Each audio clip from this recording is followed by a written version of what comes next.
Good morning. Welcome to the first video shoot of Big Laura. I've been told that there needs to be video content on the blog or I am still in the past. I will probably always be in the past. Welcome. I was going to do fancy lighting, fancy mics, fancy tripods. Right now, the iPad is propped up against some books being held in place by a rock from one of my hikes with my son. I have my bulletproof tee. I don't know where that is because I can't see. I have my ever faithful companion, Rusty. Rusty, hello.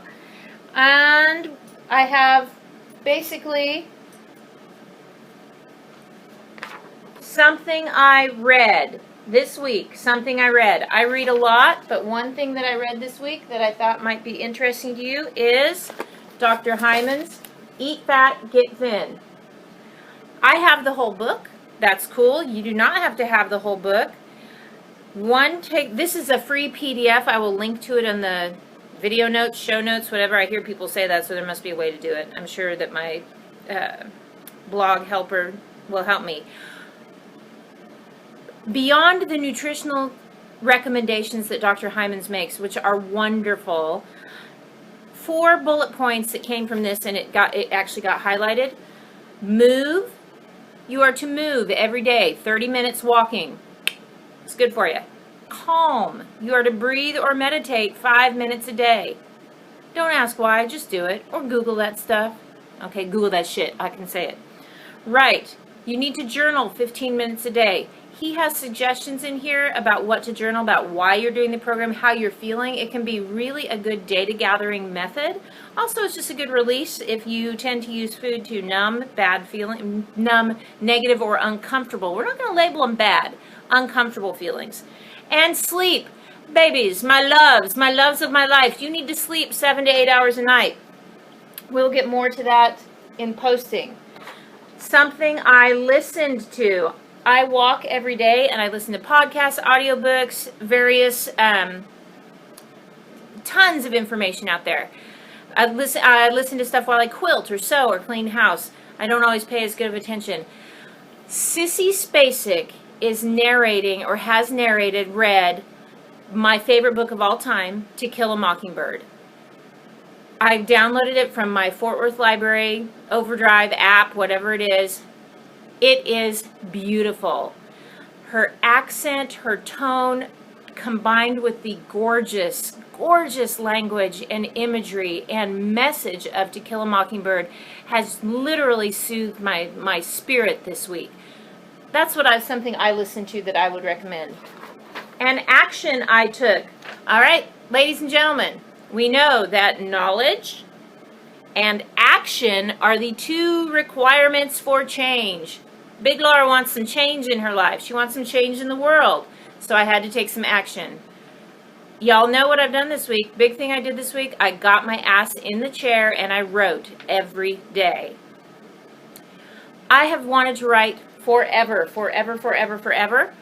And I always, do I need to take a class? Do I need to go online? Do I need to join a club? Do I need to do this? You know what the number one thing is you need to do? You need to get your ass in the chair and start writing. Do I need to do it longhand? Do I need to do it on my computer? What do I need to do? You know what you need to do? You need to get your ass in the chair and write. Wait, what kind of chair? I'm getting my ass in the chair. You know what I do? I sit in my infrared sauna that I bought off of Craigslist for $500. I sweat all over my laptop, which I'm sure is going to be great for it. And I write there. Sometimes I'm laying down. Sometimes I'm sitting on the wood things. Sometimes I'll crunch up. Main thing, if you want to do, for me, I had to actually start writing. So that's my action I took. What's your action you're going to take? I had all the background knowledge. Now I need to write. Something I can improve. Gosh, there's so many things here. There's so many things. One thing I can try to improve is communication and consideration of those around me. If you know of the blog debacle with my daughter, you know that I really fucked up this week. It was not intentional. My heart is, especially where my kids are concerned, is never in a place of ill will or malice. It really caused some damage and did some hurt. And I can't undo that. I can't go back and change that. But going forward, I can look at myself and my own actions and say, and be more mindful of how this is going to affect someone and putting myself in another person's shoes. Finally, something that kicked ass. We will always end with something that kicked ass. This week, and I didn't write about it, maybe I will, but this week I had the opportunity to take one of my former students to a Christmas concert of the Fort Worth Symphony Orchestra. So I called up this kid's mom, said, hey, here's the situation. I know he loves music. I helped him do his audition stuff, prep his audition stuff to go to the Fort Worth Academy of Fine Arts. Can I take this student with me? Sure. Went and picked him up. Best conversation I have had in years. We talked about what he's reading. We talked about what he's thinking. We talked about music. And then to sit there and listen to the music. Y'all, I love Christmas music. I don't care, Jewish, Hindu, Buddhist, atheist, whatever.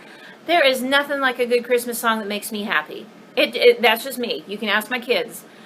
So that moment, number one, it gave me great hope for the future talking to this young man and hearing the beauty of his expression. And number two, the music, of course, just fed my soul. So with that being said, this is our first video. I will not edit. I will not change. This is the hat I wear in the sauna. I'm going into the sauna after this. This is the makeup that I wake up with. Maybe one day I'll show you the hair I wake up with. I don't know, the world is quite ready for that. There is no fancy lighting. I didn't clean my house. Again, we're using books and a rock as a tripod. Andrew will work on that. And get some knowledge, take some action, and watch for the change. Light and love, Big Laura.